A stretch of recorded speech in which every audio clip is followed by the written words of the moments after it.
मुकेश निठारवाल, मेरे YouTube channel पर आपका स्वागत है। जी साथियों, आज के विशेष वीडियो में हम चर्चा करेंगे विधानसभा आम चुनाव 2023 के मतदान दल के प्रशिक्षण के क्रम में पीठासीन अधिकारी व मतदान अधिकारी प्रथम के कर्तव्य और दायित्व कार्य क्या है। विस्तृत चर्चा करेंगे। वीडियो को अंत तक जरूर देखें और अभी तक हमारे चैनल को सब्सक्राइब नहीं किया, चैनल को जरूर सब्सक्राइब कर लें। महत्वपूर्ण वीडियो आपके साथ शेयर करते हैं। साथियों, मतदान अधिकारी के कर्तव्य में सबसे पहले हम बात करेंगे पीठासीन अधिकारी के कर्तव्य। पीठासीन अधिकारी मतदान केंद्र के पर्यवेक्षक के रूप में कार्य करते हैं। मतदान केंद्र के आसपास में 100 मीटर की परिधि में संपूर्ण व्यवस्था के दायित्व पीठासीन अधिकारी का ही होता है। मतदान केंद्र की स्थापना करना, मतदान पंक्तियों को विनियमित करना, चुनौती मत, निवेदित मत और टेस्ट वोट, अंधे और विकलांग, अल्पायु और एएसडी मतदाताओं द्वारा मतदान के मामले का निपटारा करना पीठासीन अधिकारी का दायित्व होता है। यहाँ पर जो भी विशेष रूप से अलग अलग जो मत दिए गए हैं उनका अलग से वीडियो बनाएंगे। उसके अंदर बताएंगे कि आपको किस प्रकार टेस्ट वोट होते हैं, उनका टेंडर वोट होते हैं और चैलेंज वोट होते हैं, उनको कैसे निपटारा करवाया जाता है। ईवीएम पर मॉक पोल करना, अर्थात वास्तविक मतदान से पहले मॉक पोल का डाटा क्लियर करना और प्रमाण पत्र जारी करना। मॉक पोल के संबंध में विभिन्न प्रकार की प्रोसेस का अलग से वीडियो बनाया है, वो भी आप देख सकते हैं। नियंत्रण यूनिट में green pepper seal, special tag और एड्रेस टैग लगाकर मतदान के पूर्व मशीन को तैयार करना। तो सीलिंग का प्रोसेस भी अलग से बताया गया है, आप वो भी देख सकते हैं। अब की बार सील में कुछ परिवर्तन भी हुआ है। ग्रीन पेपर सील के अंदर विशेष रूप से ए और बी का यहाँ पर दिया गया है, वो आप देख सकते हैं। सेक्टर मजिस्ट्रेट द्वारा मांगे जाने पर डाले गए मतों की संख्या, टोटल बटन दबाकर संख्या भी देखने का कार्य यहाँ पर पीठासीन अधिकारी का ही होता है। मतदान समाप्ति पर सीयू का क्लोज बटन दबाकर मतदान समाप्त करना। मतदान समाप्ति के बाद में सीयू, वीवीपैट और बीयू को कैरिंग बॉक्स में सील करना। सांविधिक व असांविधिक लिफाफे तैयार करना और जहां आवश्यक हो उनको सील करना। तो लिफाफे के लिए आपकी बार कलर कोड दिया गया है और इसका अलग से वीडियो आपको मिल जाएगा, आप अच्छे से देख सकते हैं, समझ सकते हैं। समस्त मतदान सामग्री मतदान सदस्यों के साथ वापस लौटकर प्रथम और द्वितीय और तृतीय काउंटर पर मतदान सामग्री जमा करवाना भी कार्य पीठासीन अधिकारी का ही होता है। यहाँ पर यह भी है कि प्रत्येक मतदाता के प्रवेश को विनियमित करें। जिस क्रम में मतदाता रजिस्टर 17 क में प्रविष्टि है उसी क्रम में मतदान करवाएं। तो उनकी मॉनिटरिंग और निगरानी भी पीठासीन अधिकारी के द्वारा ही की जाती है। डाले गए मतों की संख्या का समय समय पर मतदाता रजिस्टर में प्रविष्टि मतदाताओं की संख्या से मिलान करें। यह भी सुनिश्चित करें कि यदि कोई मतदाता रजिस्टर में हस्ताक्षर किए बिना हस्ताक्षर के ही निकल जाते हैं, नहीं करते हैं, मतदाताओं के हस्ताक्षर कर दिए हैं या नहीं किए, वे मतदाता किए बिना ही मतदान किए बिना ही बाहर नहीं चले जाएं। अर्थात पीठासीन अधिकारी ये सुनिश्चित कर लें कि रजिस्टर में सभी हस्ताक्षर करें और जिन्होंने नाम लिख दिया है वो सभी वोटिंग करके ही बाहर निकलें। मतदान कक्ष की फ़ोटो खींचने या वीडियो फिल्म बनाने की आज्ञा नहीं देना, तमाम की जिम्मेदारी पीठासीन अधिकारी की होती है। पीठासीन अधिकारी की अनुपस्थिति में स्थिति में मतदान केंद्र पर नियुक्त प्रथम मतदान अधिकारी द्वारा पीठासीन अधिकारी के दायित्वों का निर्वहन किया जाएगा। यदि कोई पदासीन महिला मतदाता अपना चेहरा किसी मौजूद पीठासीन अधिकारी को दिखाने में संकोच करती है तो ऐसी स्थिति में पीठासीन अधिकारी मतदान केंद्र में उपलब्ध किसी भी महिला को जो कि मतदान क्षेत्र में रहती हो बुलाकर ऐसी पदासीन महिला की पहचान करवाने में सहायता कर ले सकता है। ये महत्वपूर्ण कार्य पीठासीन अधिकारी के थे। अब हम बात करते हैं पीओ फर्स्ट अर्थात मतदान अधिकारी प्रथम के क्या कर्तव्य हैं। मतदान अधिकारी प्रथम निर्वाचन नामावली की चिन्हित प्रति का प्रभारी होता है। अर्थात जैसे ही वोटर मतदान कक्ष के अंदर आता है तो सबसे पहले पीओ फर्स्ट के पास में चिन्हित प्रति होती है, उसी के अंदर उनका नाम पुकारा जाता है। निर्वाचन की पहचान के लिए प्रथम मतदान अधिकारी उत्तरदायी होता है, अर्थात उनके जो दस्तावेज लेकर आते हैं पहचान के वो देखते हैं और उनकी पहचान को सुनिश्चित करते हैं। यहाँ पर यह भी दिया गया है कि भारतीय निर्वाचन आयोग द्वारा विनिर्दिष्ट फोटो युक्त दस्तावेजों के आधार पर ही मतदाता की पहचान के साथ साथ यह सुनिश्चित करेगा कि उसके मतदाता की बाईं तर्जनी पर अमिट स्याही का कोई निशान तो नहीं है।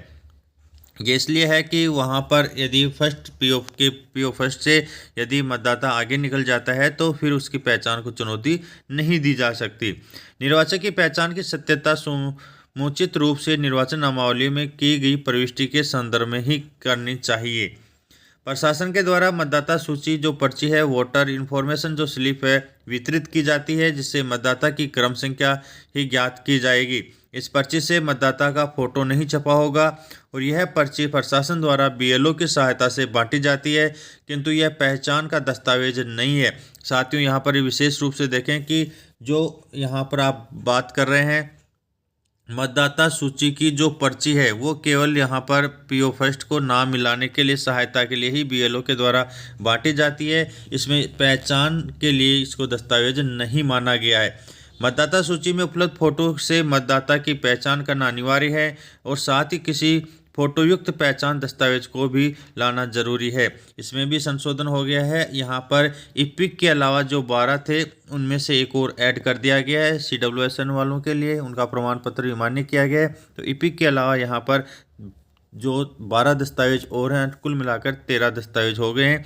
उनकी लिस्ट भी इसमें लास्ट में आप देख सकते हैं। मतदाता सूची पर्ची निर्वाचक नामावली में किसी निर्वाचक से संबंधित प्रविष्टियों का पता लगाने में सहायता मात्र ही करेगी। मतदान कक्ष में एक कचरा पात्र की व्यवस्था हो। मतदाता द्वारा लाई गई अशासकीय पर्ची कचरा पात्र में ही डाली जाए। इसके अतिरिक्त किसी अन्य प्रकार की कोई रद्दी कचरा पात्र में नहीं डालें। प्रथम मतदान अधिकारी पहचान की पर्ची लेकर निर्वाचन नामावली में प्रविष्टि की क्रम संख्या को पढ़ेगा। उस व्यक्ति को अपना नाम जोर से बोलने को कहेगा। यदि आवश्यक हो तो प्रविष्टि में संबंधित अन्य प्रविष्टियों के लिए भी कह सकता है, ताकि यह सुनिश्चित हो सके कि पहचान पर्ची प्रस्तुत करने वाले व्यक्ति की वास्तविक मतदाता है, अर्थात उनसे नाम या अन्य जानकारी पता करके पूछकर उनकी पहचान को सुनिश्चित कर सकते हैं। यदि मतदाता की पहचान को चुनौती दी जानी है तो इसी स्तर पर दी जाएगी। ये महत्वपूर्ण बात है चुनाव के अंदर कि यदि किसी प्रकार की पहचान की चुनौती दी जाती है तो पीओ फर्स्ट के स्तर पर ही दी जाएगी। प्रथम मतदान अधिकारी के द्वारा पहचान सुस्थापित हो जाने के बाद मतदाता की पहचान को चुनौती नहीं दी जा सकती। प्रथम मतदान अधिकारी आने वाले मतदाताओं की पहचान सुनिश्चित करने के पश्चात फोटोयुक्त दस्तावेज सूची में उस मतदाता से संबंधित प्रविष्टि के बॉक्स में फोटो को छोड़ते हुए लाल स्याही से तिरछी लाइन अंकित करेगा, अर्थात इसमें यह हो जाएगा कि ये वोट आगे जा चुका है। महिला मतदाता के नाम के आगे उसके मतदाता की सूची क्रमांक पर गोला राउंड लगाएंगे। अगर मतदाता ट्रांसजेंडर है तो यहाँ पर स्टार का मार्क लगेगा।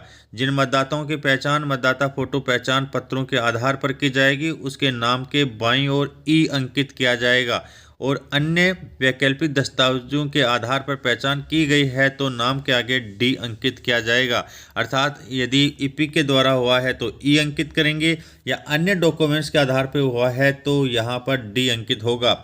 टेंडर वोट अल्पायु अंधे शीतलांग मतदाता चुनौती ASD प्रकरण के मामले में पीठासीन अधिकारी के द्वारा तय किए जाएंगे, अर्थात यहाँ पर इस प्रकार के जो प्रकरण हैं उनको यहाँ पर पीठासीन अधिकारी तय करेंगे।